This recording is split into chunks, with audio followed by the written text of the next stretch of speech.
नजीमाबाद में घर का इंतजाम किया है। बिजनौर सिटी से वहां पहुंचने में सिर्फ आधा घंटा लगता है। अंदर सब इंतजाम पक्का है। उसको सूली चढ़ाना है तो पंखे से लटका सकते हैं। सूली के अलावा छुरी, जहर, कट्टे का भी बंदोबस्त है और कॉन्डम का भी। पर उसका बंदोबस्त करने से पहले आग में घी डालना भी तो जरूरी है।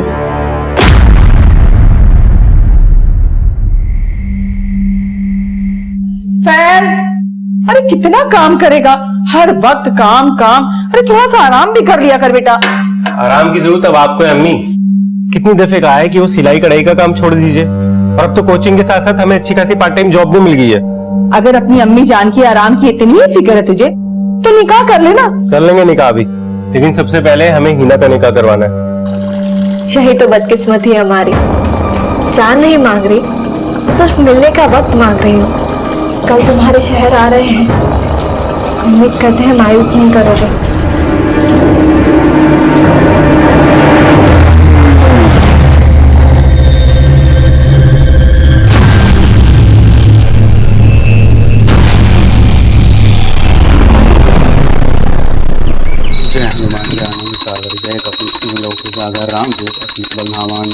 पवन सुतनामा महावीर विक्रम बजरंग कुमति निवार सुमत के संगी कंचन वरण विराज सुभेसा कानन कुंडल कुंचित केसा हाथ ब्रज और गजा विराज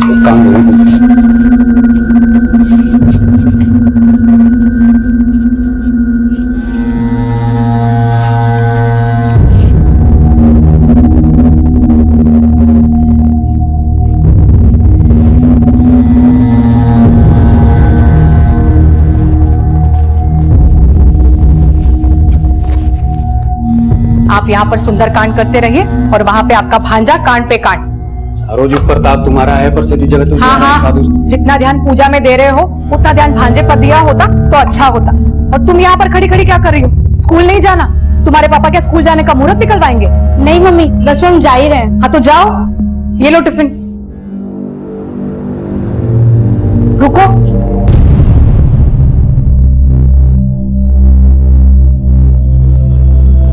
हाँ मम्मा।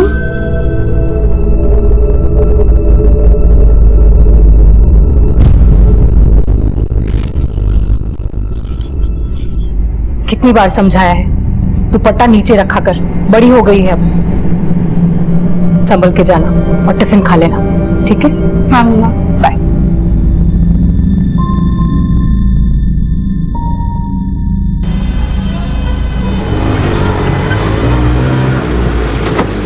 इधर रुकना।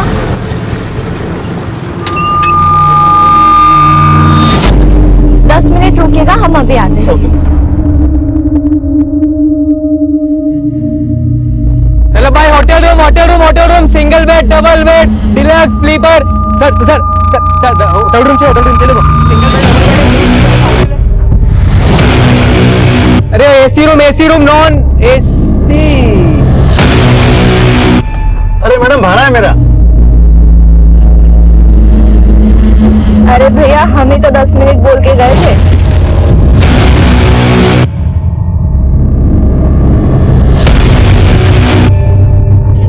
गजब।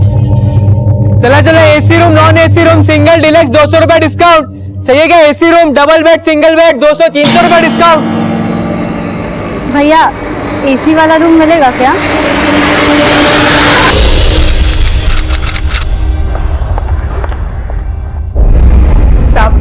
सब रजनी स्कूल गई थी। छुट्टी के 1 घंटे बाद भी वो घर नहीं लौटी तो हमने उसकी सहेलियों से और स्कूल में पता किया और पता चला कि आज वो स्कूल पहुंची ही नहीं है। कौन से स्कूल में पढ़ती है रजनी? आर के high school. Rajni mobile use करती है? नहीं साहब, वो 15 साल की भी नहीं हुई, उसे मोबाइल कैसे दे सकते हैं हम लोग? प्रवीण, रजनी की फोटो सभी पेट्रोलिंग टीम्स को भेजो और इसके स्कूल में भी पता करो। Okay sir. आपको किसी पे शक है जो रजनी को गायब कर सकता है? नहीं सर, हमें तो कुछ समझ में नहीं आ रहा है।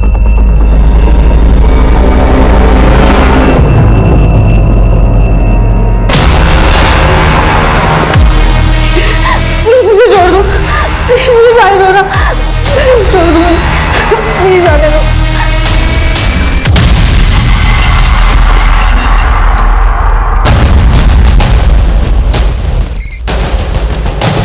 14 वर्षीय रजनी के लापता होने की सूचना मिलते ही पुलिस उसकी तलाश में जुट गई थी और उसके गायब होने के करीब 24 घंटे के बाद पुलिस को रजनी की एक जानकारी मिली।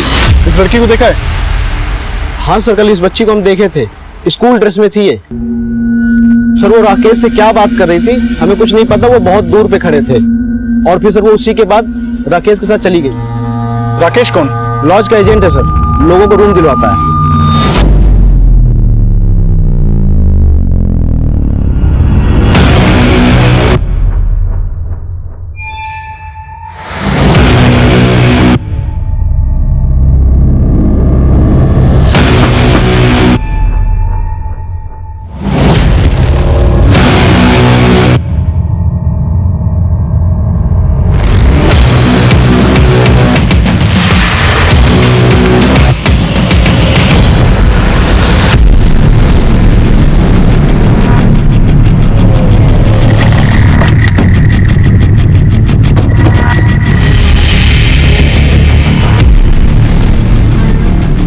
सर ये राकेश शांति लॉज का एजेंट है। रेलवे स्टेशन और बस स्टैंड से लॉज के लिए कस्टमर लाता है और फिर उसके लिए लॉज वाले से कमीशन भी देते हैं। लेकिन एक 14 साल की लड़की इस लॉज एजेंट से क्यों मिल रही थी? और जिस जगह ये दोनों साथ में देखे गए थे वो जगह रजनी के स्कूल से काफी दूर है, तो फिर रजनी वहां क्या करने गई होगी? सर मामला तो अटपटा ही लग रहा है और अब ये राकेश भी गायब है और लॉज वालों ने राकेश का जो नंबर दिया था वो भी बंद है। लेकिन इन दो हाँ वर्मा सर, ये राकेश संजय का भांजा है। क्या? राकेश संजय का भांजा है? तो मतलब ये हुआ कि राकेश और रजनी मेरे भाई बहन हैं। चाहिए क्या AC room, double bed, single bed, 200-300 रुपए डिस्काउंट। भैया एसी वाला रूम मिलेगा क्या? सर संजय ने भी राकेश का वही नंबर दिया जो हमें शांति लॉज वालों से मिला था। लेकिन राकेश अभी है कहाँ? इसके बारे में कुछ पता? नहीं सर। लेकिन सर पता चला है कि राकेश बहुत टेढ़ा आदमी है। जहानाबाद थाने में एक नाबालिग लड़की को गायब करवाने का केस चल रहा है उसके ऊपर।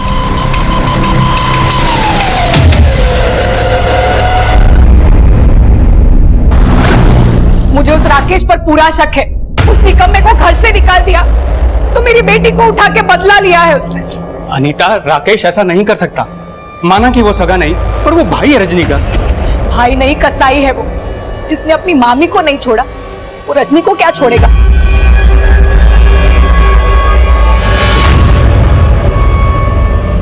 कमीने क्या कर रहा था?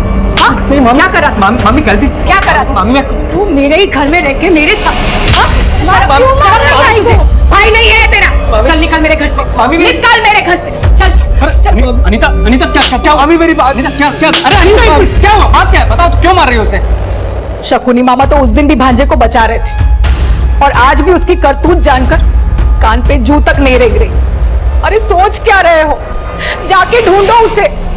वो कमीना रजनी के साथ कुछ भी कर सकता है। दूंगा, तुझे इससे छुटकारा दूंगा। बता बता बता बता, गोली चलाऊंगे छुरी? सूली पे चढ़ाऊंगे जहर खिलाऊं? बता बोल बोल, कैसे मारूं तुझे? प्लीज मुझे मम्मी के पास जाने, प्लीज मैं छोड़ दो ना।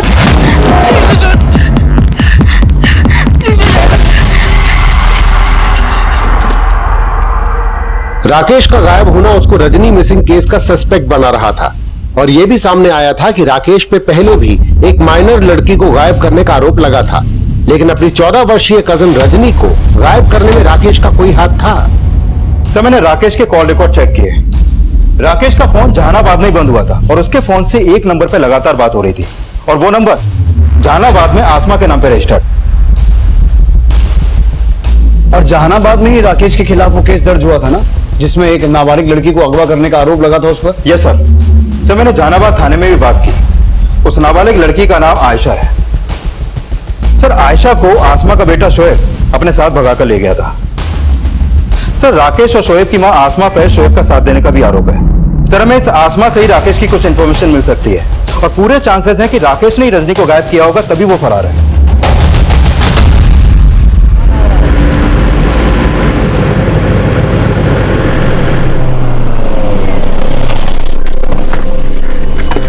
कौन सा नंबर?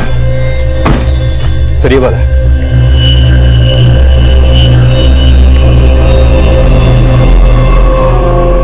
ये वाला सर।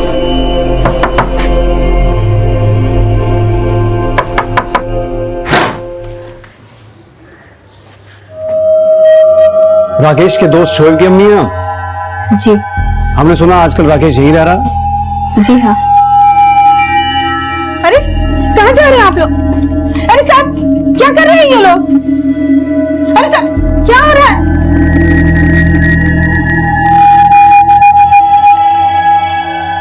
सर अंदर कोई नहीं मिला, आसपास भी सर्च करो। सर साहब हमने आपसे बोला था ना कि राकेश यहाँ नहीं है। वो क्या हुआ था ना साहब कि 6 महीना पहले राकेश के मामा मामी ने उसे घर से निकाल दिया था। उसके पास और कहीं रहने की जगह थी नहीं, इसलिए उसे हमने अपने पास रख लिया। लेकिन साहब 2 दिन से वो यहाँ भी नहीं आया है। अपनी कजन रजनी को गायब किया उसने। अगर उसके बारे में कुछ भी जानती हैं तो बताने में भलाई है आपकी। नहीं साहब हमें नहीं पता राकेश कहाँ है। लेकिन ये तो पता होगा कि 4 महीने पहले राकेश ने आपके बेटे शोएब के साथ मिलकर एक नाबालिग लड़की आयशा को गायब किया था, और उस केस में आप भी इन्वॉल्व थी। कहीं राकेश वही तो नहीं है जहां पिछले 4 महीने से आपने अपने बेटे शोएब को छुपा के रखा है? आपको भी औरों की तरह गलतफहमी हो गई है साहब। हमने हमारे बेटे को कहीं नहीं छिपाया है, बल्कि हमारे बेटे शोएब को आयशा के बाप हारून ने 4 महीने पहले अगवा करके उसे मार दिया। और उसने अपनी बेटी आयशा के साथ भी यही किया होगा साहब, क्योंकि आयशा और हमारा बेटा शोएब आपस में प्यार करते थे।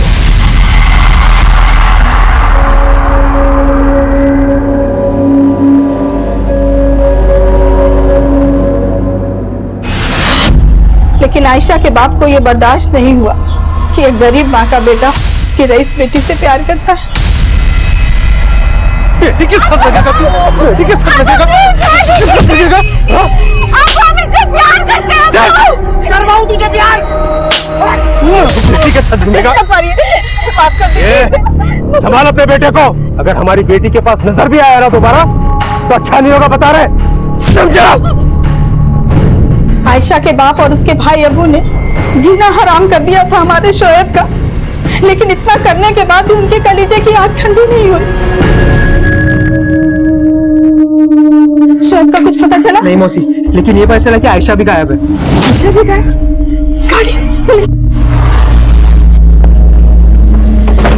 अच्छा वो साहब आप इसी के बेटे शोएब ने गायब किया हमारी नाबालिग बेटी को। पूछे से कहाँ रखा हमारी बेटी को, और ये इसी ने साथ दिया किडनैपिंग में उस लड़के का। साहब ये सब हारून की चाल थी। पहले तो उसने हमारे बेटे और अपनी बेटी को मार दिया, और फिर अपना गुनाह छिपाने के लिए उसने हम पर और राकेश पे झूठा केस लगा दिया। Excuse me. हेलो।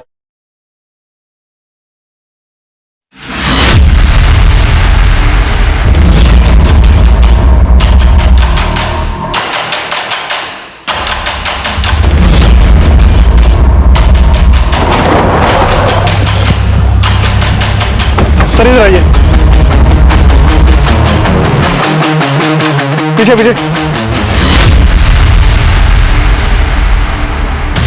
सर ये देखिए, सर बॉडी पे कोई कपड़ा नहीं था और शरीर पे कई जगह चोटों के निशान थे। सर शायद ब्रूटली रेप किया गया। सर वो चाकू से गला काटा गया है। बॉडी को पोस्टमार्टम के लिए भिजवाओ। रजनी के पेरेंट्स को इन्फॉर्म करो। Okay sir.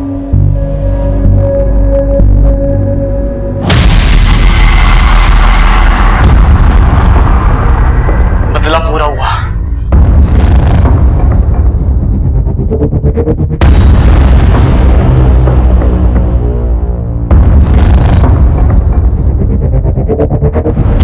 क्या हुआ? इतने परेशान क्यों लग रहे हैं?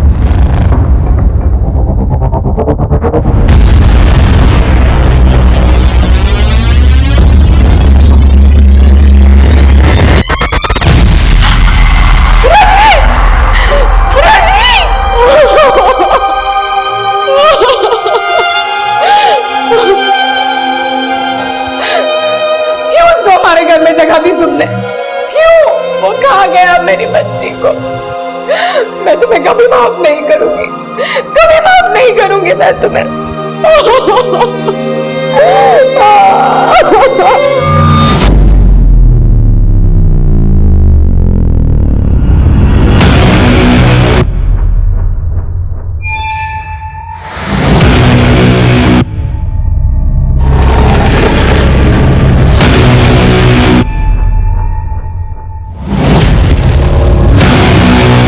हमें रजनी की डेड बॉडी नजीमाबाद से मिली। लेकिन रजनी गायब हुई थी बिजनौर से, जहां वो राकेश के साथ देखी गई थी। और राकेश का फोन बंद हुआ जहानाबाद में, जहां पर वो शोएब के घर पे रह रहा था। तो रजनी के साथ जो कुछ भी हुआ है वो इन तीनों एरियाज में कहीं हुआ है। इन तीनों एरियाज को अच्छे से स्कैन करो और किसी भी तरह से ये पता लगाओ कि ये राकेश गायब कहां है। सर, राकेश के मामा मामी शुरू से ही शक जता रहे हैं कि राकेश ने ही रजनी को गायब किया होगा। और वहीं दूसरी तरफ शोएब की मां कुछ और ही कहानी सुना रही है। वो बोल रही है कि शोएब और आयशा मिसिंग नहीं है, बल्कि इनका मर्डर हुआ है। राकेश, रजनी और उसके माँ बाप के बारे में सब कुछ अच्छे से पता करो। और शोएब की मां आसमा पर नजर रखो। मुझे लगता है वो जानती है कि राकेश कहां है।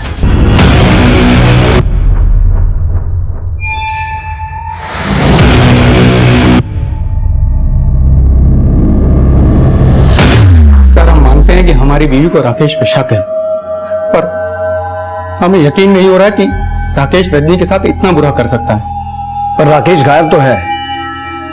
आपको राकेश के अलावा किसी और पे शक हो रहा है अब? अच्छा, ये शोएब और उसकी मां आसमा के बारे में क्या जानते हैं आप? सर, हमें राकेश का उन लोगों से मिलना जुलना बिल्कुल पसंद नहीं था। उन लोगों के चक्कर में पड़कर राकेश ने अपनी जिंदगी बर्बाद कर ली। बस सर, इससे ज्यादा हमें कुछ नहीं पता।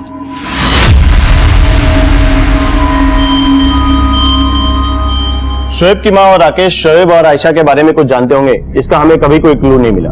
और वो लगातार ये कहते रहे कि आयशा के बाप हारून ने दोनों को मारकर उनकी बॉडी तक गायब करवा दी। तो आपको आयशा के पिता के खिलाफ कुछ मिला? नहीं, कुछ नहीं मिला। और शोएब और आयशा का भी कुछ पता नहीं चला। दीपक जी, हमें शक है कि शोएब की मां को मालूम है कि राकेश अभी कहां है।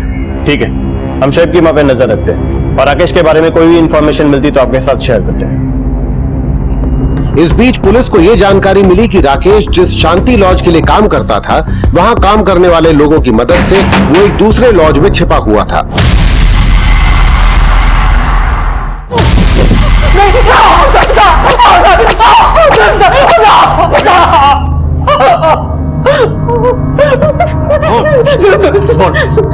सर, हमने कुछ नहीं किया रजनी के साथ। सर, सच में सर, कुछ नहीं किया तो भागा क्यों था? सर, उस दिन जब शांति लॉज में पुलिस आई थी तो हमने पुलिस को आते हुए देख लिया था सर।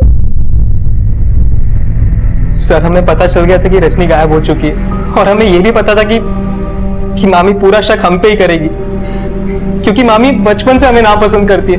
उन्हें यह लगता था कि हमारी गंदी नजर है मामी पे। मामा, मामा,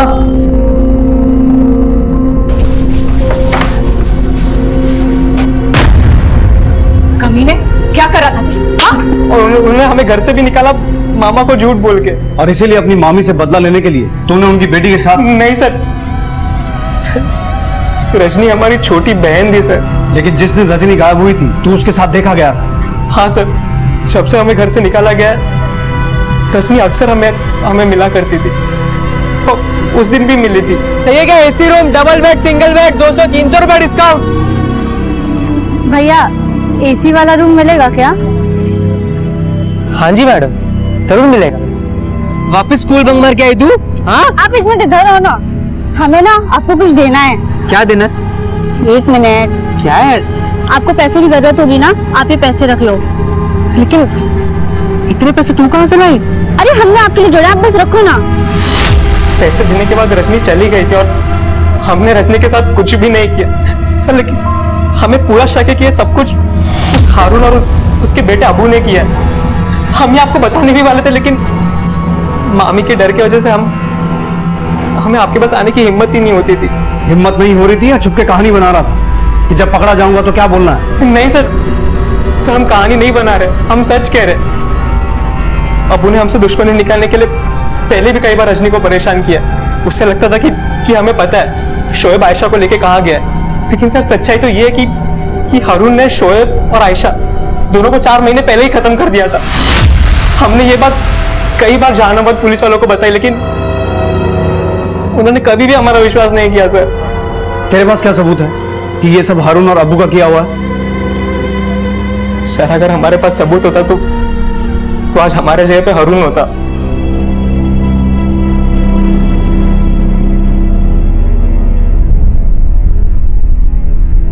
सर, हो सकता है ये कहानी बना रहा हो, लेकिन रजनी बिजनौर में जहां पे ट्यूशन पढ़ती थी वहीं पे करीब 3 महीने पहले तक हारून का बेटा अबू भी पढ़ता था।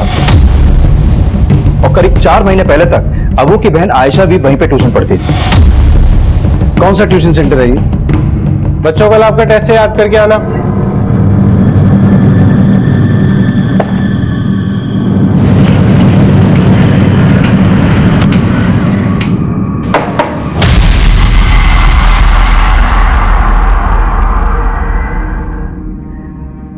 जी सर, रजनी यही ट्यूशन पढ़ा करती थी।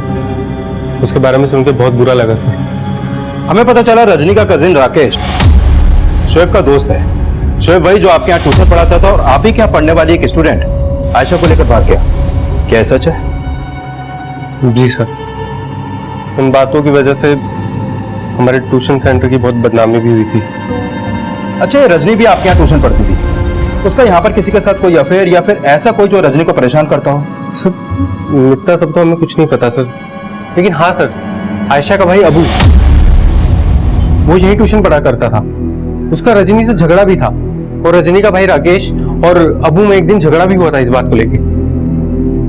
देख लियो, बताइए मुझे। चल मैं तेरी हिम्मत किस, तू मेरी बहन को छेड़ने की? हाँ, तेरी हिम्मत करते हो झगड़ा। ए राकेश, क्यों लग रहा?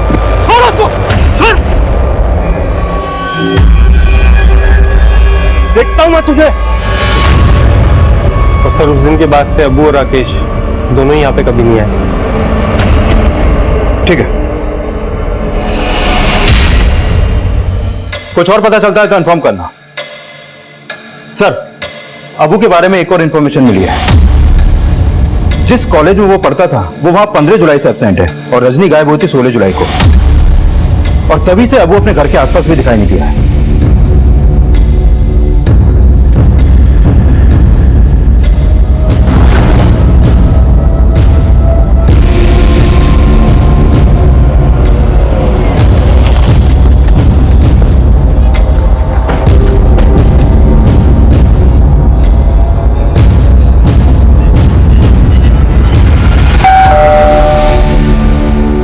देखिए, अबू अपने रिश्तेदारों के साथ में कश्मीर घूमने के लिए गया हुआ। जरा फोन लगाइए उसे, फोन पे बात कर लेते हैं।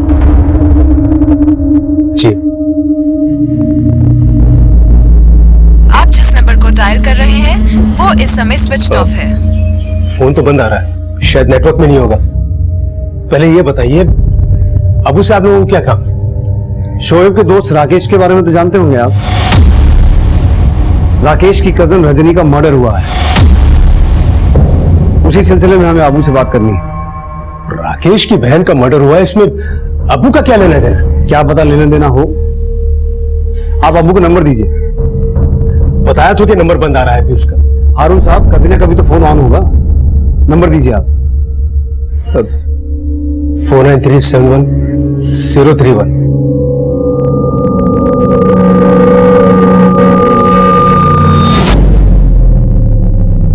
हम जानते हैं कि तुम दुनिया के सामने आना नहीं चाहते, लेकिन हम खुद को तुमसे मिलने से रोक नहीं सकते।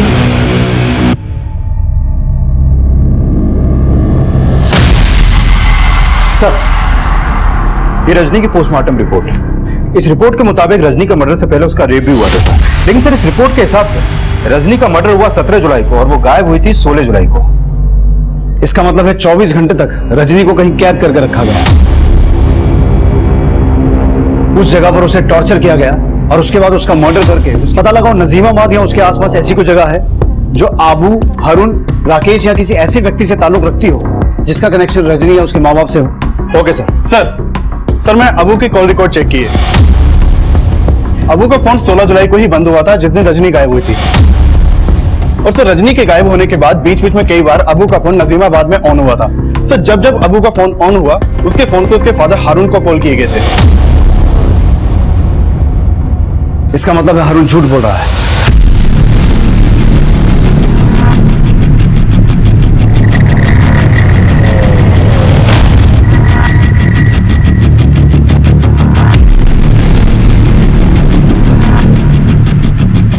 अब क्या हुआ साहब? तेरा बेटा अबू कहाँ है? साहब वो तो अपना इसका फोन चेक करो, हो सकता है इसमें अबू का दूसरा नंबर हो। फोन दीजिए। सब कश्मीर नहीं गया, वो झूठ बोल रहा है तू। हमको नहीं पता अबू कहाँ गया, उसको लेकर हम लोग खुद परेशान। सर, ये देखिए।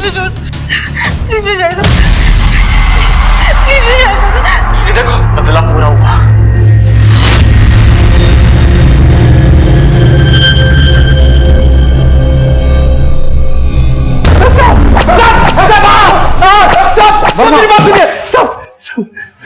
सब हमको नहीं पता अबू का। अबू को हमने नहीं कहा था सब करने के लिए। साहब तू सब कुछ जानता है और मुझे लगता है 4 महीने पहले शोएब के साथ भी तुम बाप बेटे ने यही किया होगा। शोएब को भी मारा और अपनी बेटी आयशा को भी। ये ऐसे मुंह नहीं खोलेगा। माल पोए खिलाओ इसे। सब मेरी बात सुनो। हारून के कॉल रिकॉर्ड में अबू का कोई भी दूसरा नंबर नहीं मिला और अबू की माँ भी नहीं जानती कि अबू अभी है कहाँ। अबू की माँ नहीं जानती लेकिन अबू का बाप जरूर जानता होगा क्योंकि वो वीडियो हमें उसी के फोन से मिला है। लेकिन सर एक बार सर हारून को बहुत पीटा लेकिन वो यही कह रहा है कि 4 महीने पहले ना तो उसने शोएब और आयशा के साथ कुछ किया और ना ही उसने अबू को रजनी को मारने के लिए कहा। तो सर अबू भी वीडियो में अकेला ही दिख रहा है। लेकिन उस वीडियो में रजनी का मर्डर एक घर में हुआ था और रजनी की लाश मिली नजीमाबाद के आउटस्कर्ट्स में। तो रजनी को अपने साथ ले जाने में और उसकी बॉडी को डंप करने में किसी गाड़ी का इस्तेमाल तो किया गया होगा। यूपी एक्सेस 1247 अबू यही गाड़ी चलाता था और जब यहां से गायब हुआ था तब उसके पास यही गाड़ी थी। किसी भी तरह से अबू की कार को ट्रेस करो। अगर वो कार स्पॉट हो गई तो हमें यह पता चल जाएगा कि रजनी का मर्डर कहां हुआ और उसे कहां कैद करके रखा गया था। सर प्रवीण सर शोएब की माँ आई है राकेश की जमानत के कागजात लेके।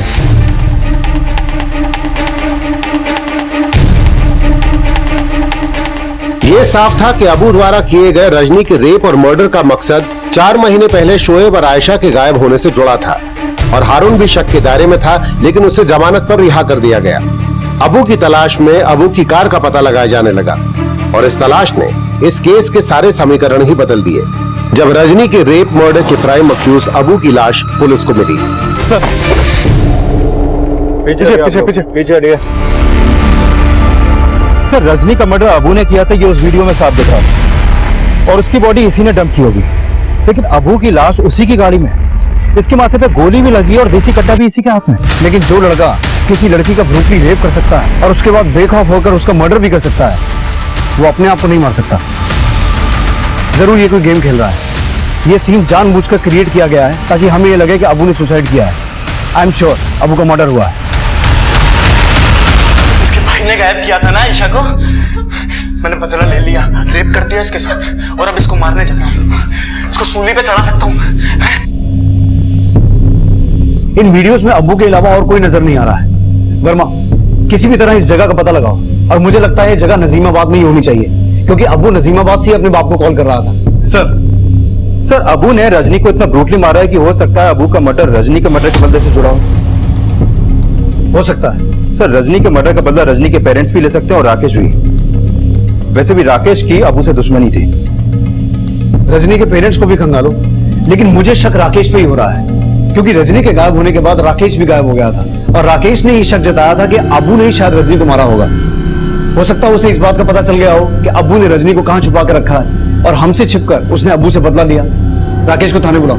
Okay sir.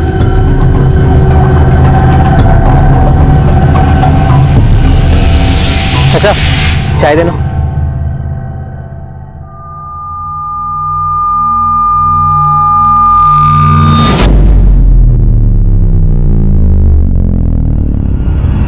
लो भैया चाय।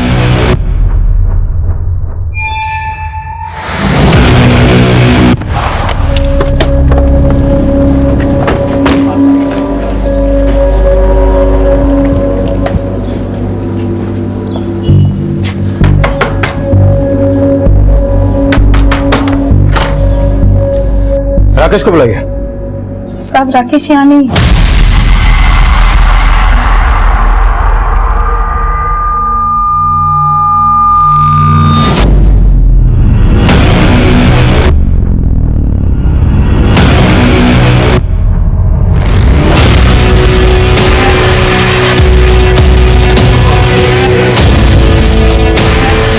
Auto auto auto auto.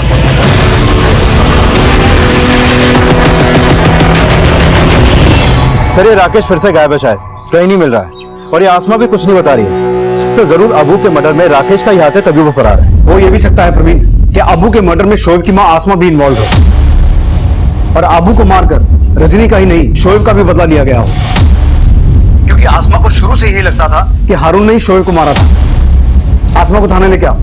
Okay sir. तो आपको ऐसा लगता है कि अब्बू को राकेश ने मारा होगा? हमें तो ये भी लगता है कि अब्बू के कत्ल में तुम भी शामिल हो। हारून से अपने बेटे का बदला लेना चाहती थी ना? पहले तो आप बोल रहे थे कि हमने हमारे बेटे और हारून की बेटी को छिपाया, और आज जब उसके बेटे का कत्ल हो गया तो उसका इल्जाम भी हम पर लगा रहे हैं। साहब, ये जो रजनी के साथ जो कुछ हुआ है सब कुछ हारून की शय पर ही हुआ है। वो आदमी इतना गिरा हुआ है कि खुद को बचाने के लिए अपने बेटे को भी मरवा सकता है। सर, ये भले ही हमसे कुछ छुपा रही हो, लेकिन हम हारून को भी क्लीन चिट नहीं दे सकते, क्योंकि रजनी के साथ जो कुछ भी हो रहा था वो दौरान अबू लगातार हारून को वीडियो भी भेज रहा था और उसे कॉल भी कर रहा था। माना ये हारून बहुत पहुंची हुई चीज है, पर हमें इस राकेश के बार बार गायब होने का चक्कर भी समझना होगा। हेलो।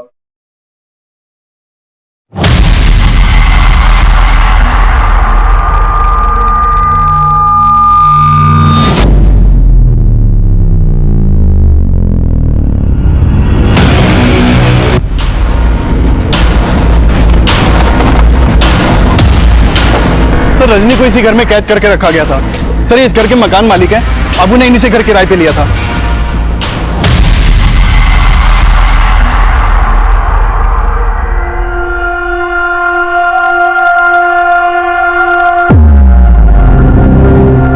साहब, अबू ये कह रहा था कि उसको 15 दिन के लिए हमारा ही घर चाहिए, और उसका 2 महीने का किराया भी देने के लिए तैयार था वो।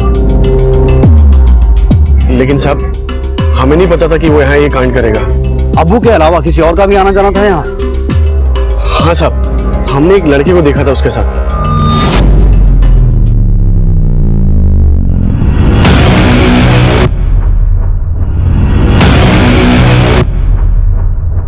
इसकी बंदा सकते हो उसको? साहब, ठीक तरह से उसकी शक्ल याद नहीं।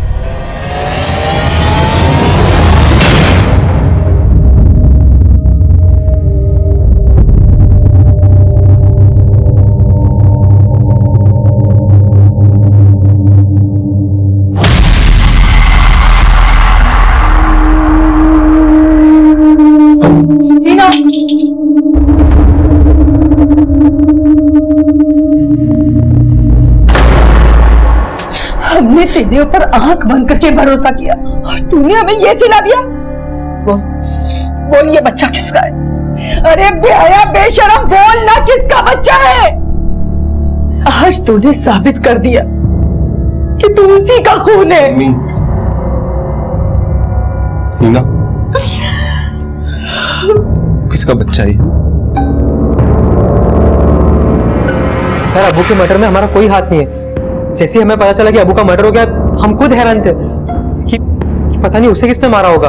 सच सच बता, तुम दोनों मिलकर क्या खिचड़ी पका रहे हो? सर, हम कोई खिचड़ी नहीं पका रहे, और हम वहां से भागे नहीं थे। भागा नहीं तो गायब कहां हुआ था?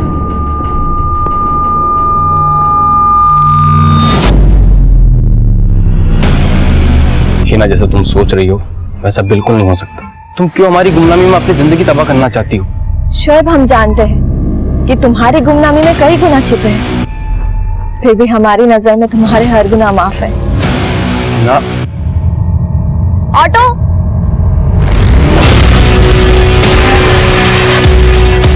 क्या तूने शोएब को देखा?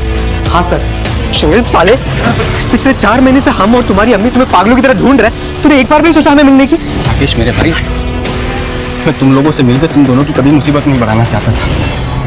आयशा नाबालिग यार, मैं उसे लेके भागा था, और ये बात अगर उसके बाप को पता चलती तो हम लोगों का जीना हराम कर देता। समझ रहे हैं ना तू? और पुलिस भी हमारी कुछ नहीं सुनती। शोएब 4 महीने पहले हारून की बेटी आयशा के साथ भागा था, तो फिर वो फैज की बहन के साथ क्या कर रहा था? और फिर 4 महीने से आयशा कहाँ है? हमें नहीं पता सर। शोएब ने हमसे कहा कि उसने आयशा के साथ निकाह कर लिया, लेकिन उसने हमें आयशा से मिलाया नहीं। लेकिन सर, शोएब को हिना के साथ देखे हमें भी थोड़ा अजीब सा लगा। सर, कहीं राकेश कोई कहानी तो नहीं बना रहा है? लेकिन राकेश कहानी किस मकसद से बनाएगा? उसका कहना है कि वो शोएब से मिला था, लेकिन शोएब ने उसे आयशा के बारे में कुछ बताया नहीं। सर, कहीं ऐसा तो नहीं कि शोएब ने 4 महीने पहले आयशा को गायब कर दिया हो और अब सब सच छिप रहा है? लेकिन वो हिना से मिल रहा था। जरा इस हिना से इस बारे में बात करो। Okay sir.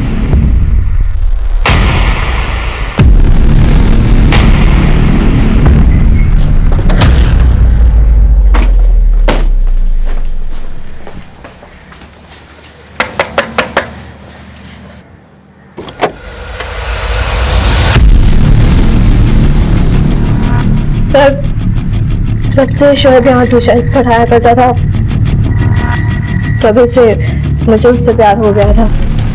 पता कैसे चला शोएब के बारे में?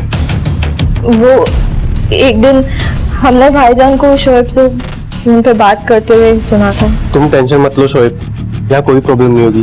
बोल रहा हूँ ना, तुम बस अपना और आयशा का ख्याल रखो। और सुनो, जब भी मुझे फोन करोगे ना, तुम मिस कॉल देना। क्या फेस को पता था शोएब और आयशा के बारे में? हाँ, भाईजान उन्हें सपोर्ट कर रहे थे, लेकिन उनको ये नहीं पता था कि शोएब की मदद करके उन्होंने मेरा दिल तोड़ा था। फिर मैंने भाईजान के फोन से शोएब का नंबर ले लिया और उससे मिलने लगी, लेकिन भाईजान को इस सब के बारे में कुछ भी नहीं पता था। अभी है कहाँ तुम्हारे भाईजान? फैज,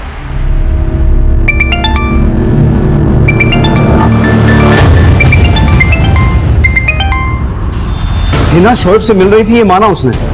और आयशा के बारे में क्या कहा? सर हिना ने कहा कि आयशा अब भी शोएब के साथ है और शोएब का जो नंबर उसने दिया था वो बंद है सर।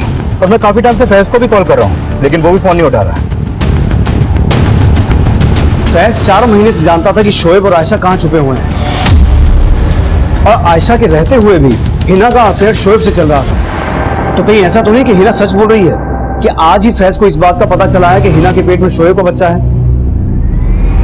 प्रवीण, अगर ऐसा है तो ये फैज कुछ भी कर सकता है। किसी भी तरह से पता लगाओ कि फैज है कहाँ। Okay sir. वर्मा, फैज का नंबर ट्रेस करो। Okay sir.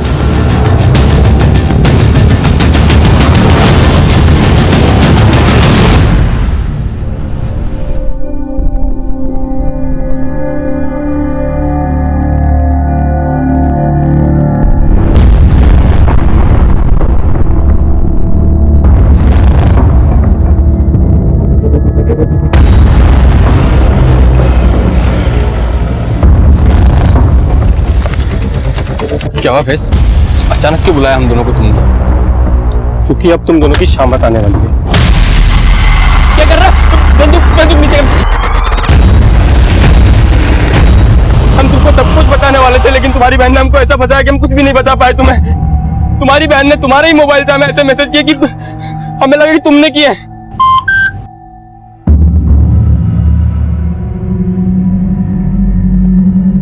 शोएब, कल दिन में 2 बजे रूबीना लॉज के रूम नंबर 205 में आ जाओ और मुझे फोन मत करना, कुछ प्रॉब्लम है। हिना तुम क्या हुआ? हमें यहाँ देख के खुश नहीं हो? नहीं, वो खुश तो है, पर वो फैज ने मैसेज किया था मैं यहाँ आने के लिए। भाईजान ने नहीं, हमने उनके नंबर से तुम्हें मैसेज करके यहाँ बुलाया है। क्या? रुको, सब कुछ बताता हूँ तुम्हारे भाई को अभी मैं फोन करके। और हारून का अगर पता चला कि तुम और आयशा इसी शहर में हो तो तुम्हारी अम्मी का क्या होगा सोच लेना। और भूलो मत कि आयशा अभी भी नाबालिग है। पुलिस को पता चलेगा तो क्या होगा, सोचा है तुमने? तुम क्या चाहती हो ना? हम क्या करते हैं? हम फंस गए थे। गोली में चला, तेरा हाथ जुड़ो।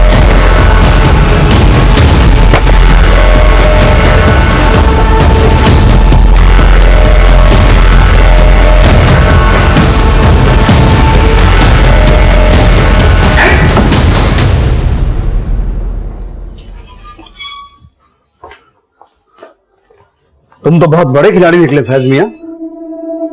आंखें मत दिखा, सब पता लगा लिया हमने कि तूने क्या क्या किया है। शोएब और आयशा को भगाने में भी तेरा ही हाथ था, और अबू और रजनी के मर्डर में भी। जिस जगह रजनी का मर्डर हुआ था तू वहां भी मौजूद था, और जिस जगह अबू को मारा गया वहां भी। तेरी कॉल लोकेशन से सब कुछ पता चल गया है। और अबू के लिए उस कट्टे का इंतजाम भी तूने किया था। जिस आदमी से तूने वो कट्टा लिया था ना, उसे अरेस्ट कर लिया हमने। अब सिर्फ इतना बता कि ये सब तूने किया क्यों? What? क्योंकि उसने हमारी अम्मी को बहुत दर्द दिए थे। उसने हमारी अम्मी के जज्बातों के साथ खेला और उनके साथ। किसकी बात कर रहा है? ये क्या कर रहा है? तो उस दिन के बाद हमने अपनी अम्मी को घुटते हुए देखा है। तो इस सब में तेरी अम्मी भी शामिल है? हारून को अच्छी तरह से पता था साहब कि हिना उसी की बेटी है, लेकिन वादे के मुताबिक उसने हमसे दूसरा निकाह नहीं किया साहब। लेकिन हम नहीं जानते थे कि इसका असर हमारे बेटे पे पड़ेगा और वो बदला लेने पे उतारू हो जाएगा। हिना को हम अपनी सगी बहनी समझते थे, लेकिन हम हारून से बदला लेना चाहते थे। इसलिए हमने उकसाया शोएब को कि वो आयशा को लेकर भाग जाए, कि हम चाहते थे कि हारून ने जो चोट हमारी अम्मी को दी थी ना, वही चोट उसको पहुंचे। लेकिन हारून पे उसका कोई असर नहीं हुआ, तो फिर हमने उससे उसका बेटा छीनने की सोची। लेकिन उसके दिमाग में ये बात घर कर गई थी कि आयशा को भगाने के पीछे राकेश का हाथ है, और हमने उसी बात का फायदा उठाया। हमने उसे जो जो कहा वो मानता गया। सर नाजिबाबाद ने घर का इंतजाम किया, सारा इंतजाम पक्का। उसको सूली पे चढ़ाना है तो पंखे से लटका सकते हैं। इसके अलावा छुरी, जहर, कट्टे का भी बंदोबस्त है। और सुन, कॉन्डम का यूज करना मत भूलना बस।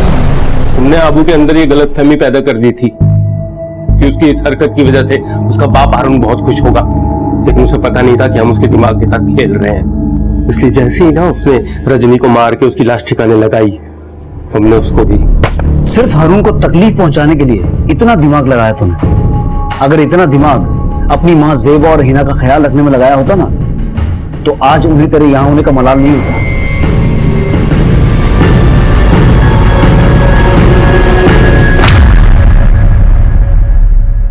माना चोट खाया इंसान अपना दर्द कभी नहीं भूलता, लेकिन दर्द पाने वाला जब दूसरों को दर्द देना अपनी फतह समझने लगता है, तो असलियत में उसकी नफरत उसको ऐसी शिकस्त दे रही होती है जिसका उसे एहसास भी नहीं होता। पर राकेश इस केस का वो चोट खाया इंसान है जो अपनी दोस्ती निभाने के लिए भी पिसता रहा और अपने मामा मामी का भरोसा जीतने के लिए भी। और जो बहन उससे सबसे ज्यादा प्यार करती थी, उसी रजनी को उसने खो दिया। देखते हैं हमारे आज के एपिसोड की दूसरी चलो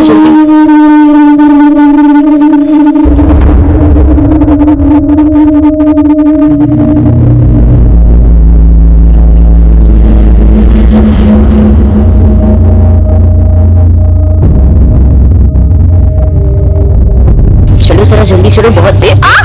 अरे दीदी संभाल के, और थोड़ा जल्दी जल्दी चलो। आपको पता है ना, शाम को ये रास्ता बहुत खतरनाक हो जाता है। अरे घबराने की जरूरत नहीं है, वैसे भी 1-1.5 घंटे में हम घर पहुंच ही जाएंगे। लेकिन दीदी इस टाइम तो टेम्पो भी समय से नहीं मिलता। अरे मिल जाएगा, आप लोग भी आगे आओ ना दीदी।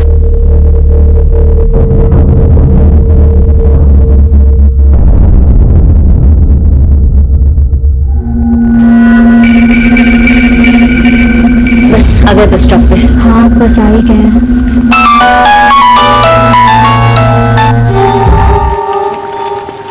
हेलो, हाँ निशा, कहाँ हो तुम? हाँ मैं रास्ते में ही हूँ, बस 1-1.5 घंटे में पहुँच जाऊंगी। ठीक है, तुम वहीं रुको, मैं तुम्हें लेने आता हूँ। अरे नहीं नहीं नहीं, इसकी कोई जरूरत नहीं है। सब दीदी लोग हैं ना साथ में, बस ऑटो का इंतजार कर रहे हैं। बस थोड़ी देर में ही पहुँच जाएंगे। ठीक है।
बैठिए।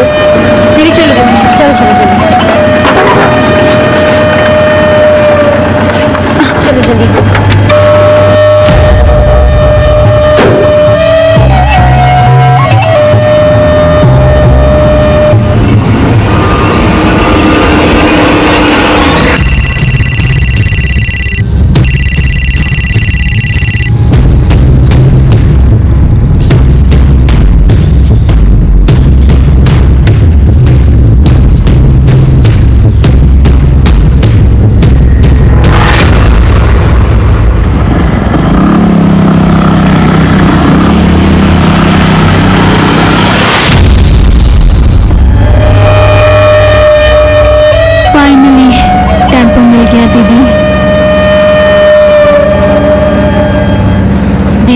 कल ऑफिस में जाकर इसकी रिपोर्ट करनी होगी। हाँ बिल्कुल, चाहे वो कुछ भी करे, हमें अपनी जिम्मेदारी निभानी है। क्या आपको लगता है इस मामले में पुलिस हमारी बात सुनेगी? क्यों नहीं सुनेगी, हम जाकर पुलिस में कंप्लेन करेंगे।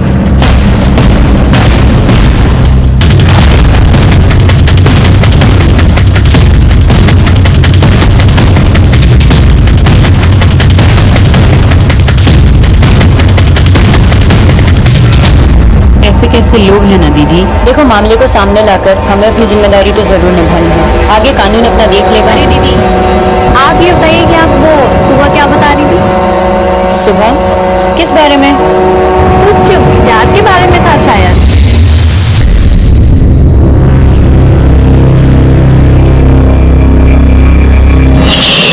हमारा नाम सुजीत है, हमसे दोस्ती करोगी?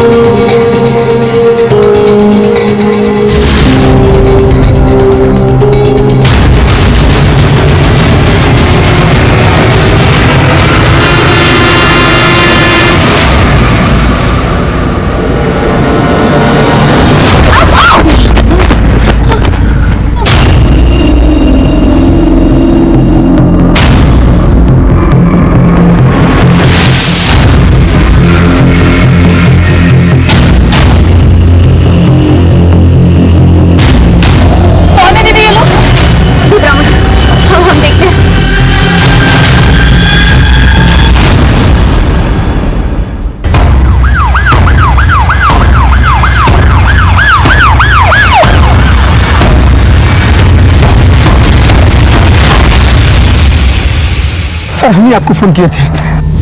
अरे टेम्पो हम ही चलाते हैं। वो लड़कियां कहां से बैठी थी तुम्हारे टेम्पो? सर मझगांव से।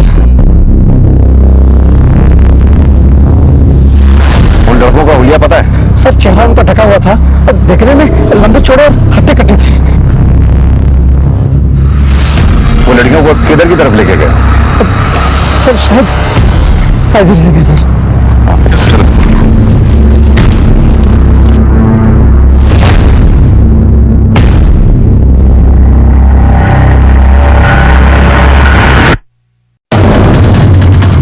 तुम कह रहे थे तुम्हारे टेम्पो में 4 लड़कियां चढ़ी हैं, यहाँ तो 3 की ही बॉडीज दिखी। सर, मेरे टेम्पो में 4 ही लड़कियां चढ़ी थी, मैंने देखा था।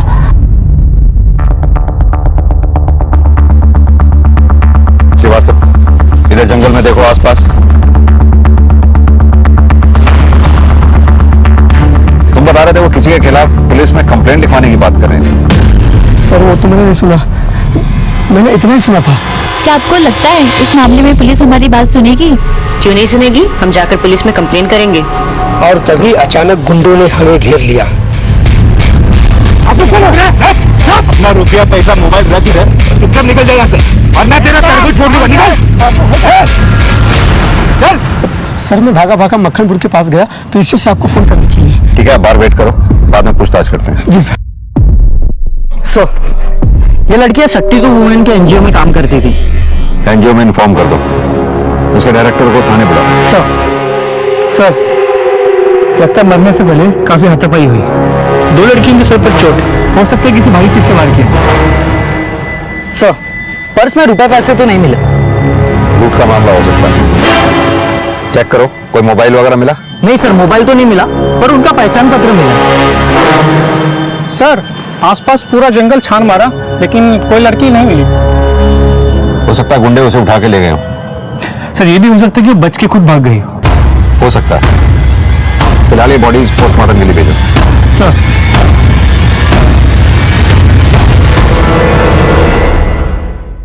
ये ड्राइवर पे नजर रखो, इसके कॉल रिकॉर्ड चेक करो।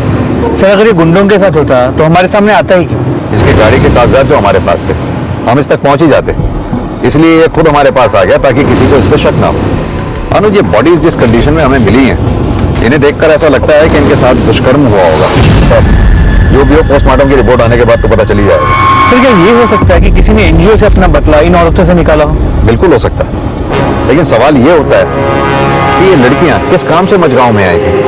ये एनजीओ से सारी लड़कियों की डिटेल्स ले लो, लड़कियों के घर वालों को भी इन्फॉर्म कर दो, और चौथी लड़की जो मिसिंग है उसके घर जाके भी देखो वो घर पहुंची है नहीं। अगर नहीं पहुंची तो सुबह इस एरिया में आके फिर दोबारा से छानबीन करनी होगी। हो सकता है वो डर के मारे जंगल में छुपी हो। जी सर।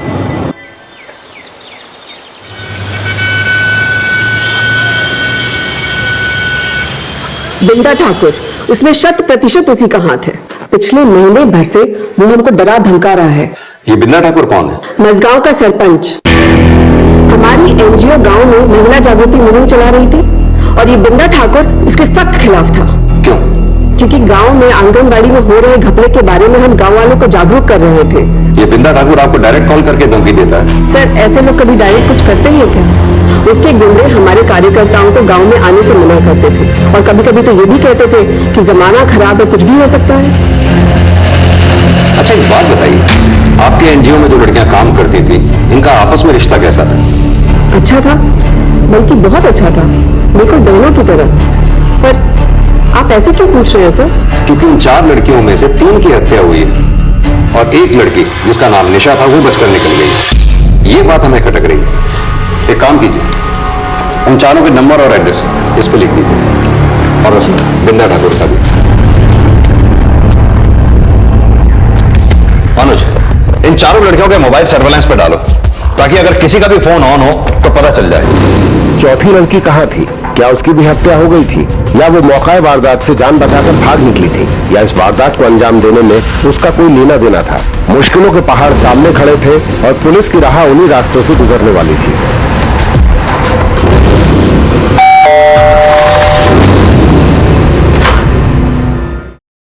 ईशा का कुछ पता चला? कहाँ है हमारी बिटिया?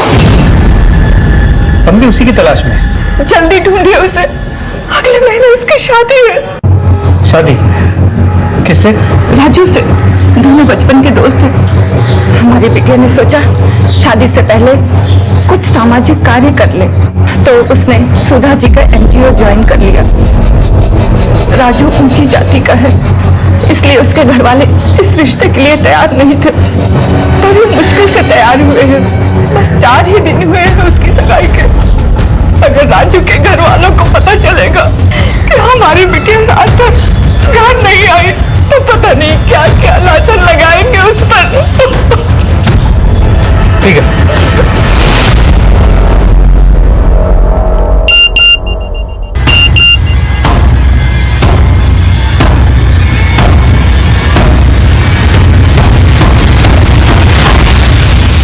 तो कल रात तो सिर्फ हमें शक था, लेकिन अब हमारा शक यकीन में बदल गया है कि जिस लड़की की पहचान कल संगीता के नाम से हुई थी, 8 साल पहले उसका ये वीडियो वायरल हुआ था। जो लोग भी ये वीडियो देख रहे हैं, हमारी मदद कीजिए। हमारे घर वाले हमारी जान के दुश्मन बने बैठे हैं। तब हम परमानंदपुर पुलिस स्टेशन में पोस्टेड थे और ये केस वही का था, इसीलिए कल रात हमने वहां से ये वीडियो मंगवा लिया। वो हमें मार डालना चाहते हैं। हम अभी दिल्ली से पटना जाने वाली ट्रेन में हैं और हमारा ट्रेन नंबर है। उस वक्त पुलिस ने इसे बचा लिया था और 8 साल बाद इस बेचारी की हत्या हो गई। उसके बाद क्या हुआ? फिर उसके बाद इसके बॉयफ्रेंड की रोड एक्सीडेंट में मौत हो गई और शायद इसके घर वालों ने इसकी शादी कहीं और करवाई। ये संगीता के माँ बाप और उसके पति को इन्फॉर्म कर दो और निशा की तलाश भी तेज कर दो। सर,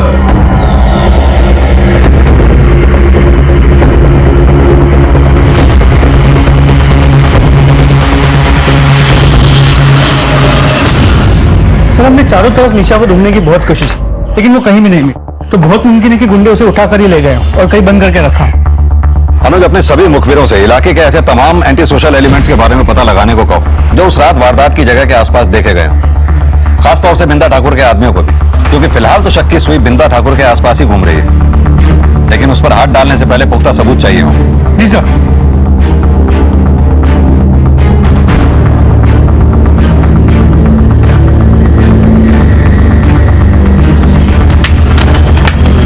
मामले की कशीदगी को देखते हुए पुलिस ने अपनी तफ्तीश के आधार पर संदिग्धों को दबोचना शुरू किया। सर, आपका शक सही था। पोस्टमार्टम रिपोर्ट के मुताबिक उन लड़कियों के साथ सामूहिक बलात्कार भी हुआ है और जिन 2 लड़कों को हमने शक की बुनियाद पर पकड़ा है उनका ताल्लुक बिंदा ठाकुर से। महिलाओं के अधिकारों के लिए लड़ने वाली शक्ति टू वुमेन एनजीओ की 4 महिला कार्यकर्ताओं के साथ मजगांव में घिनौना अपराध, मारने से पहले किया गया था सामूहिक बलात्कार। 4 में से 3 मृत घोषित, जिसमें से 1 की तलाश अभी भी जारी है।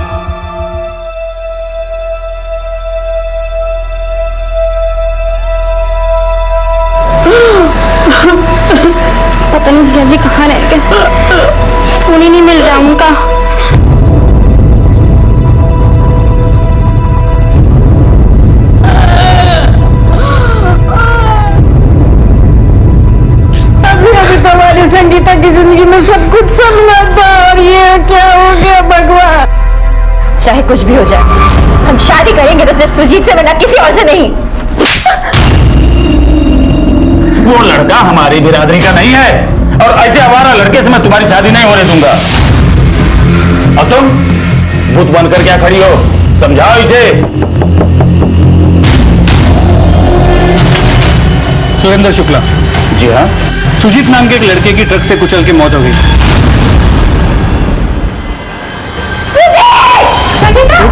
रुको से।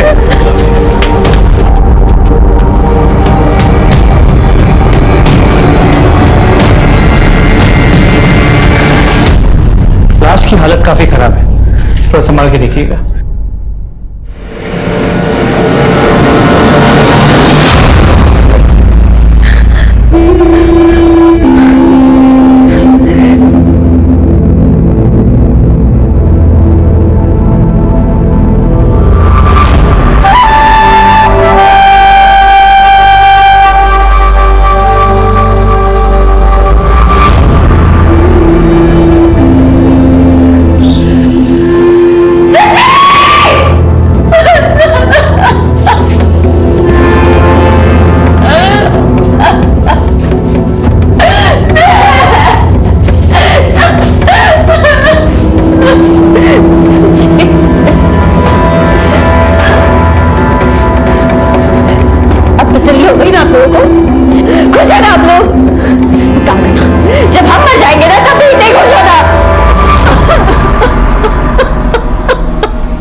जी को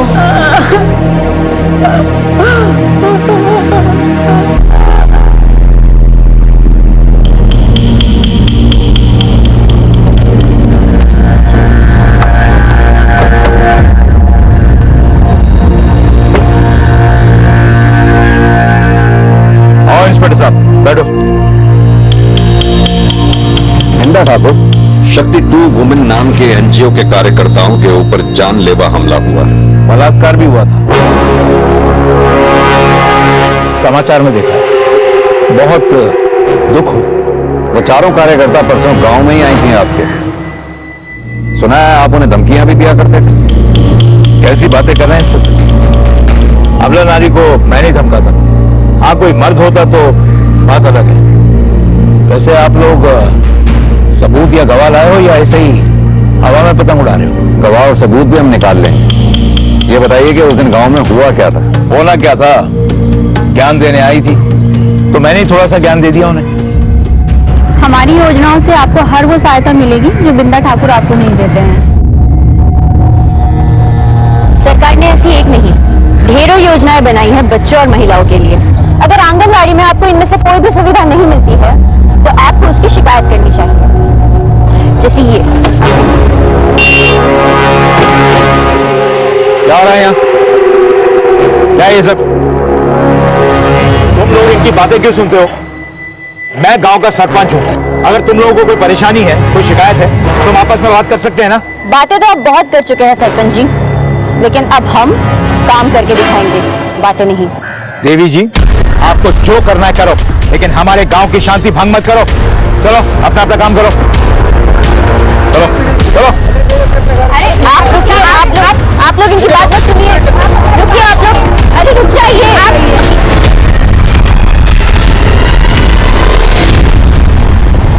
अब आप ही बताइए कि गांव में शांति बनाए रखने की जिम्मेदारी तो हमारी हुई ना इंस्पेक्टर साहब। इसलिए आप जाइए और जो खो गई है लड़की उसे खोजिए, शायद वो जिंदा हो। अगर मेरी कुछ मदद की जरूरत हो तो मैं यहीं मिलूंगा। हो सकता है हमारी और आपकी अगली मुलाकात जेल में ही हो।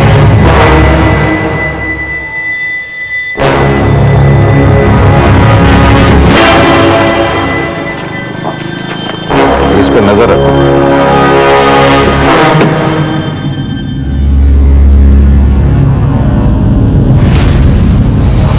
मझगांव सामूहिक हत्या और बलात्कार के मामले में पुलिस ने अपने शक के घेरे में आए हुए हर एक संदिग्ध पर नजर बनाए रखी।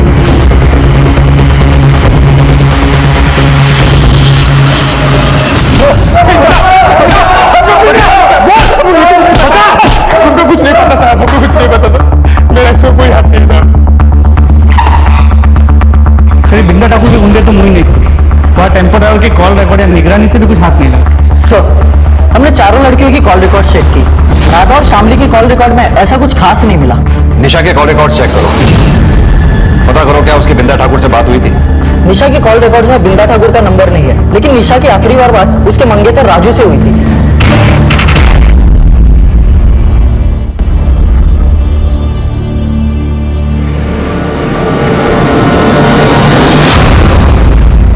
जी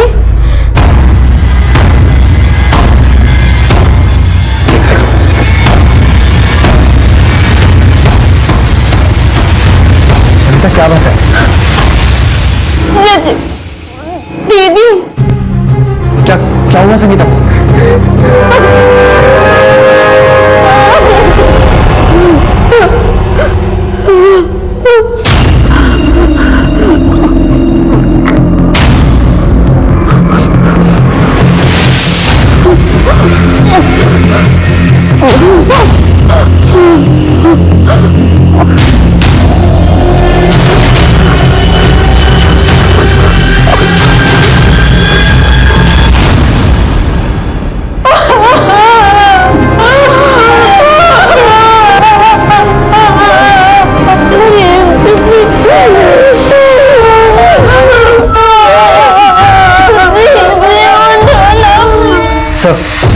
उनको सर ने बुलाया।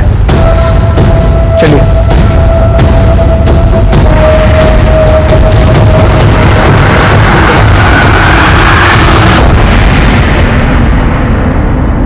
कैसे पति हैं आप? हमने संगीता के कॉल डिटेल्स चेक किए, पता चला पिछले 15-20 दिन से आपने एक बार भी संगीता से बात नहीं की फोन पे। आखिरी बार कब बात हुई थी आपकी संगीता से? 20 दिन पहले। क्यों? क्योंकि पिछले 20 दिन से वो घर नहीं आई थी। तो फिर कहां रह रही थी? सर, वो अक्सर एनजीओ के काम से बाहर जाया करती। हमारी एनजीओ के डायरेक्टर से बात हुई थी, उन्होंने बताया कि एनजीओ की लड़कियां 3 दिन पहले मिर्जापुर गांव गई थी। उससे पहले संगीता कहां रह रही थी? सर, मुझे नहीं पता। क्या मतलब नहीं पता? आप पति हैं उसके, पिछले 15-20 दिन से बीवी आपके घर नहीं पहुंची है, आपने एक बार भी फोन करके यह पता करने की कोशिश नहीं की कि आपकी बीवी है कहां पर। मुझे तो आपको देखकर लगता भी नहीं कि आपको बीवी के जाने का जरा सा भी दुख है। सर, दुख तो तब होता जब कुछ अच्छा होता। दरअसल इन दिनों हम लोगों के बीच में कुछ अनबन चल रही है। श्रीकांत, हम अब आपके साथ और नहीं रह सकते। हमने बहुत कोशिश की ये रिश्ता निभाने की, लेकिन हम कब तक ढोंग करते रहे? 1 महीने पहले तो सब कुछ ठीक था, लेकिन पिछले 1 महीने से देख रहा हूं कि तुम अचानक बदल गई हो। ठीक है, अभी आप जा सकते हैं।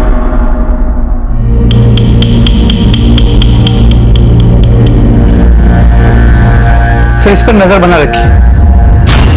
अब मुझे एक बात समझ में नहीं आई, संगीता अपने पति के साथ रहना नहीं चाहती थी, उसका बॉयफ्रेंड सुजीत पहले मर चुका है, तो फिर वो रहना किसके साथ चाहती थी? या फिर इन दिनों उसकी जिंदगी में कोई और आ गया था, या फिर 8 साल बाद अब उसकी जिंदगी में ऐसा क्या हो गया होगा? निशा के बारे में कोई खबर? सर, अब तक कोई इंफॉर्मेशन नहीं मिली। उसके मंगेतर राजू को थाने बुला लिया है।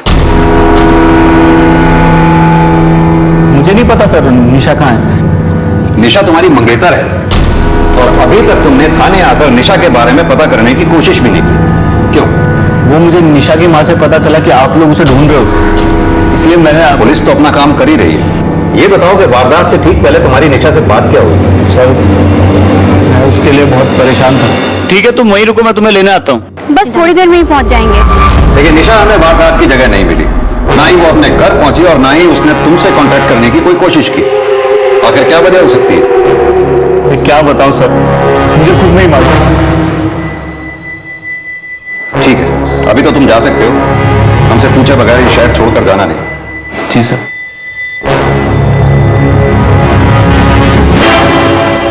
लड़का कुछ ज्यादा ही सीधा लग रहा है, निगरानी रखो इसमें। जी सर।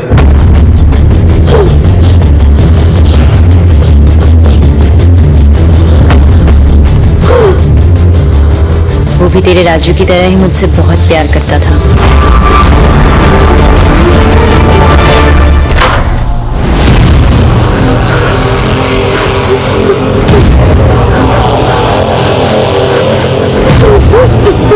निशा को किसी ने बंदी बना रखा था, लेकिन क्यों? कौन था वो, क्या चाहता था? निशा की तलाश में जुटी पुलिस टीम जहां उसे दिन रात ढूंढने में लगी थी, वहीं दिन रात कोई निशा का शोषण भी कर रहा था। सर हमने कुछ नहीं किया, हम सच बोल रहे हैं। सर बिंदा ठाकुर के गुंडे तो अपने पुराने बयान पे ही रखे हुए, हो सकता है कि उनका इस केस में कुछ लेना देना हो ही, लेकिन फिर भी अभी इन्हें डिटेन करके ही रखो। जी सर। इसके अलावा राधा और शामली के घर वालों से भी बात उनके कॉल रिकॉर्ड से भी इस केस को कोई नई दिशा नहीं है। टेम्पो ड्राइवर से भी कुछ हासिल नहीं। बिंदा ठाकुर ने उन्हें धमकी तो दी, लेकिन इस केस में उनका कोई हाथ हो, अब तक ऐसा कोई भी सुराग नहीं मिला।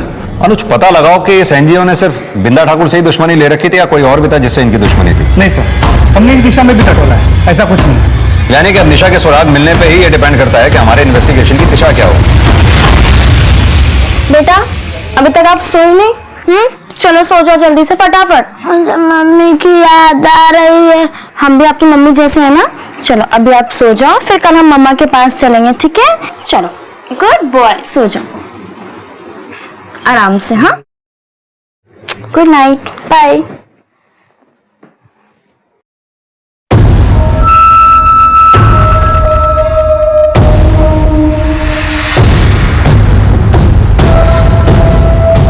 जिया जी, आप अपने आप को अकेला मत समझिए, हम आपके साथ हैं।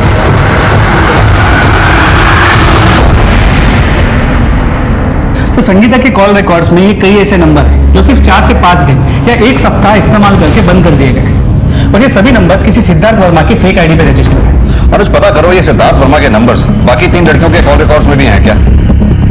जी सर। और लोकेशन? सर संगीता की लोकेशन ज्यादातर बनारस का बाग रोड इलाका रहा है, लेकिन फेक नंबर्स की लोकेशन हमेशा अलग अलग रही। लेकिन एक ऐसा लोकेशन है जहां से ये सिद्धार्थ वर्मा संगीता से करीब 8 से 10 बार बात कर चुका है। और वो लोकेशन कौन सी है?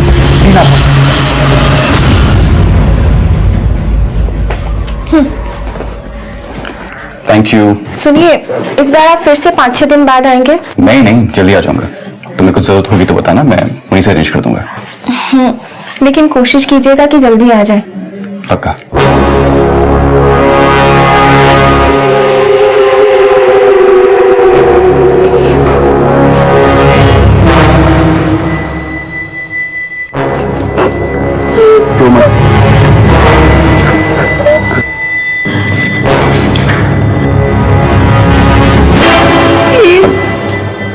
प्लीज जाने दो मुझे। पागल नहीं है क्या? कितना रिस्क उठा के लाए थे पता है? तुम तो सेफ है, मैं हूं तेरे साथ। मेरी सगाई हो चुकी है। और सुहागरात कितनी बार तो बना चुकी है मेरे साथ।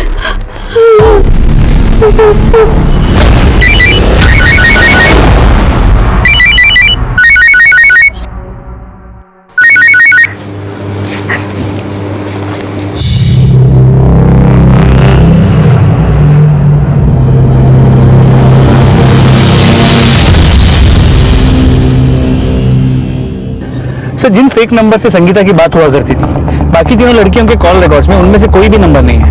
यानी तुम्हारे कहने का मतलब है उन फेक नंबर से सिर्फ संगीता की बातचीत हुआ करती थी? जी सर।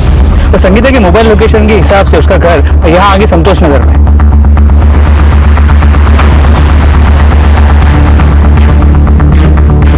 जरा बात सुनो,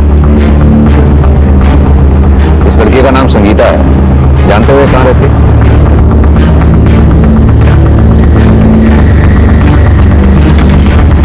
ताला लगाओ, जरा पड़ोस में पता करो घर किसका है। सर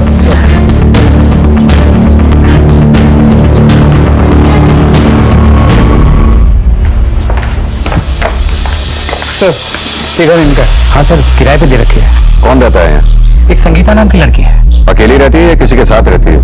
सर ज्यादातर वो अकेली रहती है, उसका पति कभी कभार आता है। चाहिए वो आदमी? पता नहीं सर, मेरी एग्रीमेंट की सारी बातें संगीता से हुई थी। एग्रीमेंट लाइए। जी सर। संगीता अपने पति के साथ रहती थी, कैसे हो सकता है? उसने हमें बताया नहीं। जी सर। ये एग्रीमेंट तो श्रीकांत के नाम पे अभी 1 महीना पहले हुआ था। तुम पहचानते हो इस आदमी को? उसको मेरा बेटा जानता है। आपका बेटा कहाँ पर? काम के सिलसिले में अजमेर गया था। तो जैसे ही अजमेर से वापस आए उसे थाने लेके आना है। हमें उस आदमी का स्केच बनवाना है जो यहाँ आया जाया करता है। जी सर, अभी के लिए हम ये ले जा रहे हैं। जी सर। अनुज, श्रीकांत ने हमें कहा था कि उसकी अपनी बीवी से अनबन चल रही थी, लेकिन यहाँ एग्रीमेंट श्रीकांत के नाम पे हुआ है जहाँ संगीता रहती थी। कहीं ऐसा तो नहीं है वकील श्रीकांत हमारे साथ कोई दांव पेच खेल रहा है?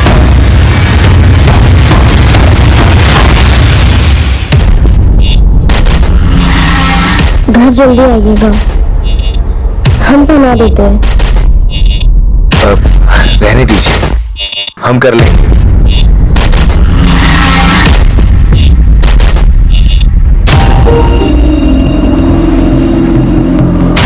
इंस्पेक्टर साहब, आपने कहा था आपकी बीवी आपके साथ रहना नहीं चाहती थी, लेकिन जहां वो रह रही थी वहां का एग्रीमेंट तो आप ही के नाम पे बना हुआ। ये सब झूठ है। वकील साहब, आपकी फोटोग्राफ और आईडी लगी है इसमें, और आप ये कहना चाहते हैं कि आपकी बीवी आपके ही जैसे किसी हम शक्ल के साथ घर में रह रही थी? सर, हमें कुछ नहीं पता, और वैसे भी हम आपको पहले ही बता चुके कि हमारी बीवी के साथ हमारे संबंध अच्छे नहीं थे। हमसे तलाक लेना चाहती थी। बीवी तलाक चाहती थी और आपकी साली आपके साथ आपके घर में रह रही थी, है ना? क्या मतलब सर? मतलब ये कि अपनी साली के चक्कर में आपने अपनी बीवी को अपने रास्ते से हटा दिया और अब हमें गुमराह कर रहे हैं। सर, ये सब क्या बकवास कर रहे हैं आप? वकील साहब, चौकन्ने रहिए। कानून के आंख पे पट्टी जरूर बंधी होती है, लेकिन वो अंधा नहीं होता।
संगीता के नए घर में जिस आदमी को आते हुए देखा गया था, ये उसकी स्केच तैयार हुई है। ये स्केच हमने मकान मालिक के बेटे की मदद से तैयार किया है। अनुज, अगर दाढ़ी श्रीकांत के लगा दी जाए तो क्या वो इस आदमी जैसा दिखेगा? नहीं, यह आदमी तो कोई और ही है। तुम ठीक तो?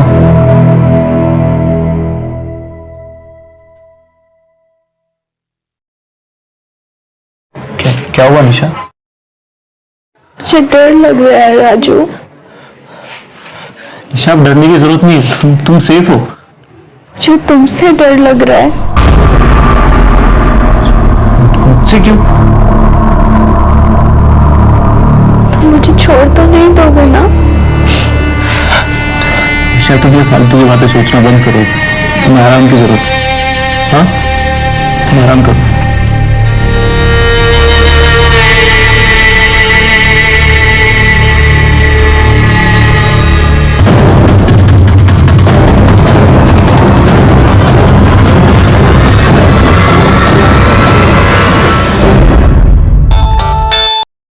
हाँ यादव, बोलो। सर, निशा का पता चल गया है, वो हॉस्पिटल में। निशा? निशा, हमें तुम्हारा बयान चाहिए होगा। जो कुछ भी तुम्हारे साथ हुआ हमें शुरू से बताओ। सर, हम लोग टेम्पो से बनारस वापस लौट रहे थे। वहां पर फिर कुछ गुंडे आए और हमें चारों तरफ से घेर लिया। और टेम्पो के ड्राइवर को भी वहां से भगा दिया उन लोगों ने। लड़की को लेकर अंदर चलो। दीदी हम लोग तुम लोगों को चाहते हैं। मान लो ये सबके हाथ में। तुमने उनके चेहरे देखे थे? तो उन सबके चेहरे ढके हुए थे और तो जब उनमें से एक राधा के साथ जबरदस्ती कर रहा था तो राधा ने उसका नकाब खींच लिया और सर फिर उसने राधा को मार दिया। मार भी दिया? इसने मेरा चेहरा देख लिया था भाई। सबको मारना पड़ेगा, किसी को मत छोड़ना। तो फिर उन्होंने तुम्हें कैसे छोड़ दिया?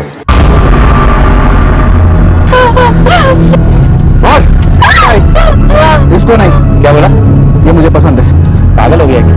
अगर ये जिंदा रहेगी ना तुझे अंदर करवा देगी, समझो? भाई बात की बातें देखी जाएगी, मगर ये मुझे पसंद है। भाई घर में बांध के रखना, मैं भी आऊंगा कभी कभी।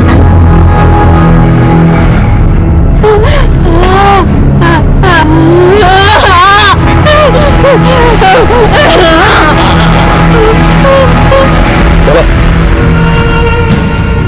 उसने तुम्हें कहाँ छुपा रखा था? छितौना की कोठरी में छिपाया था। एक बात बताओ, वो गुंडे किसी का नाम ले रहे थे? जैसे बिंदा ठाकुर, श्रीकांत, सिद्धार्थ? नहीं सर। अच्छा, जिसने तुम्हें कोठरी में बांध के रखा था उसका स्केच बनवा सकती है? हाँ सर। और सर मैंने उसे भी देखा था जिसने राधा को। ये तो बहुत अच्छी बात है कि तुम दोनों का स्केच बनवा सकती हो और उसी स्केच के जरिए असली कल्प्रिट तक पहुंच पाएंगे। अनुज, पूरे हादसे से तो यही लगता है वो जो कोई भी थे संगीता ही टारगेट थी उनके लिए। वो संगीता की जिंदगी को नुकसान पहुंचाना चाहती थी। बाकी लड़कियां इसलिए मारी गई क्योंकि उन्होंने उनमें से किसी एक गुंडे का चेहरा देख लिया था। ऐसा कौन हो सकता है जो संगीता की जिंदगी जीना चाहता? कुल मिलाकर ये पूरा हादसा संगीता की जिंदगी से जुड़ा हुआ है। निशा, क्या कभी संगीता ने अपनी जिंदगी के बारे में तुमसे कुछ कहा था? नहीं सर, पर सर दीदी 1 महीने से बहुत खुश थी। कह रही थी कि उन्हें उनका प्यार मिल गया है। प्यार? संगीता ने किसी का नाम बताया? निशा के पुलिस को दिए बयान के बाद इतना साफ हो गया था कि अपराधियों का मकसद संगीता को ही टारगेट करना था और उसी के आधार पर पुलिस ने अपनी सूझबूझ से इस केस के सिरे को पकड़ लिया। उनकी मुहिम इतनी खुफिया थी कि खुद उनके मातहत काम करने वालों को भी इसकी कोई भनक नहीं थी, लेकिन अब उनकी मेहनत का फल मिलने का वक्त आ गया।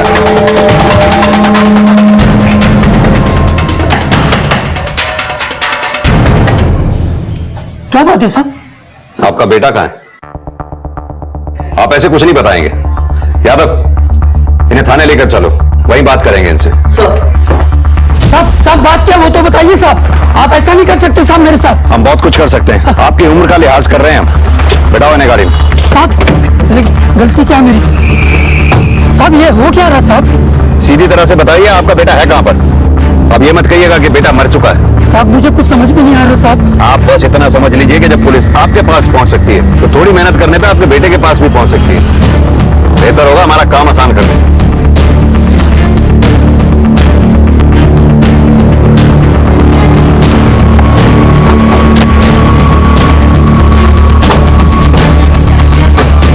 कौन सा है घर?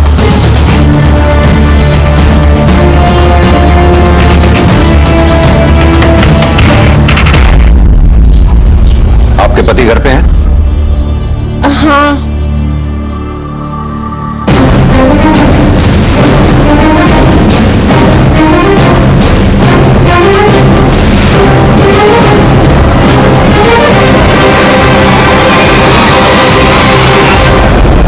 साल पहले जो आदमी मर चुका था उसका पुनर्जन्म देखकर बहुत अच्छा लगा। सिद्धार्थ वर्मा और सुजीत।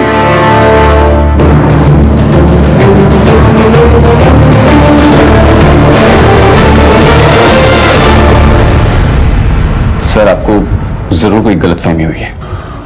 यादव सर, जरा लेकर आओ उन्हें।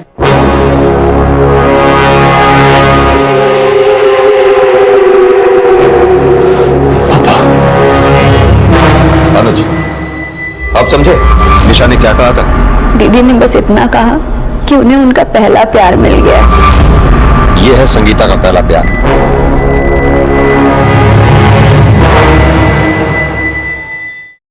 भाई हमें तेरी कहानी एकदम शुरू से सुननी है। तू 8 साल पहले मर गया था ना, फिर दोबारा जिंदा कैसे हो गया? सर हम और संगीता 8 साल पहले एक दूसरे से बेहद प्यार करते थे, लेकिन हमारी बिरादरियां अलग थी। उसके घर वाले नहीं माने, तो एक दिन हम दोनों घर से भाग गए और हमने मंदिर में शादी भी कर ली थी। लेकिन उस वक्त संगीता नाबालिग थी, तो उसकी किडनैपिंग का केस हम पर लग गया और उसके बिरादरी वालों से भी हमारी जान को खतरा था। तो हमारे पापा ने हमारी जान और हमारा फ्यूचर दोनों बचाने के लिए हमें यहां से भगा दिया और एक रोड एक्सीडेंट में कुचली हुई लावारिस लाश को हमारी लाश बताकर हमें कानून और उन लोगों से बचा लिया था। और मैंने उस लावारिस डेड बॉडी पे सेम अपने जैसा टैटू भी बना दिया था। तो तूने संगीता और एनजीओ की बाकी लड़कियों की हत्या और बलात्कार क्यों करवाया? सर हम तो अपनी दूसरी जिंदगी में बेहद खुश थे।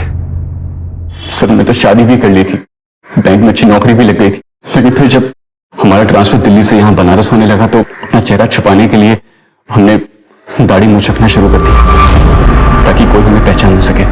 फिर एक दिन बाजार में संगीता ने हमें पहचान लिया।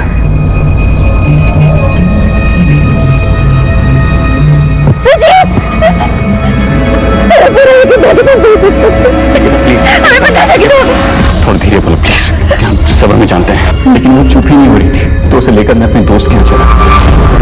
तुम्हारी मौत की खबर के बाद हम जिंदगी से हार गए थे। मेरे माँ बाप ने जहाँ मेरी शादी करवाई, मैंने उसी को अपनी किस्मत मान ली। लेकिन अब ऐसा नहीं होगा। अब हम तुम्हारे साथ ही रहेंगे, उस घर में वापस नहीं जाएंगे।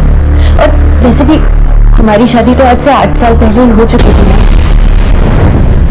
संगीता वो हमारा बचपना था, लेकिन अब हालात बदल गए हैं ना। जब हम नहीं बदले, तुम नहीं बदले, तो हालात कैसे बदल गए? वो अब हमसे रोज मिलने की जिद करने लगी और रोज रोज तो किसी दोस्त के यहाँ पर नहीं मिल सकते थे, इसलिए हमने एक कमरा किराए पे ले लिया। संगीता ने अपने पति श्रीकांत के नाम से एग्रीमेंट बनवा लिया था, लेकिन फिर वो हमसे शादी की जिद करने लगी। तो तूने उसे बताया क्यों नहीं कि तू शादीशुदा है? बताया था सर, लेकिन उसे कोई फर्क ही नहीं पड़ा। हम एक काम करते हैं, हम हमारे पति से तलाक ले लेते हैं और आप अपनी पत्नी से तलाक ले लीजिए। फिर हम दोनों साथ में कहीं दूर जाकर घर बसाएंगे। और एक दिन फाइनली वो अपने पति को छोड़कर हमारे पास आ गई। उसने हमें बताया कि वो अपने पति को तलाक के बारे में बोलकर रही है, लेकिन हम अपनी पत्नी को नहीं छोड़ना चाहते थे, इसलिए एक एक दिन करके हम उसे टालते रहे।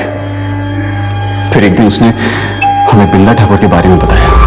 बिंदा ठाकुर खुद को लोगों का बहुत बड़ा हमदर्द दिखाता है, पर जब हमने उसके कार्य करतूतों पर से पर्दाफाश करने की कोशिश की तो उसने अपने लोगों के जरिए हमें जान से मारने की धमकी देनी शुरू कर दी।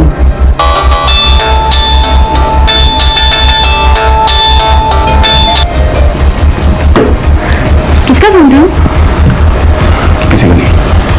तो मेरी बीवी का फोन था ना? तुमने उसे तक हमारे बारे में नहीं बताया। एक काम करते हैं, हम उसे बता देते हैं। उस दिन हम सच में बहुत डर गए। हमें लगा अगर किसी दिन अगर संगीता ने हमारी पत्नी को सब कुछ बता दिया तो हम तो बर्बाद हो जाएंगे, हमारे सारे पुराने राज खुल जाएंगे। हम 2 कश्तियों पर सवारी नहीं कर सकते थे। तब हमें बिंदा ठाकुर की धमकी याद आई। हमने सोचा कि अगर कुछ लोग संगीता पर हमला कर दें तो हमें संगीता से छुटकारा भी मिल जाएगा और वो इल्जाम बिंदा ठाकुर पे जाएगा। ये संगीता है, इसका बलात्कार करना है। और ऐसा नहीं लगना चाहिए कि तुम सिर्फ इसी का रेप करने के लिए गए हो, हर लड़की का रेप होना चाहिए, काम हो जाएगा। हमें लगा अगर उसकी इज्जत ही लूट जाएगी तो वो शर्म से खुद ही आत्महत्या कर लेगी।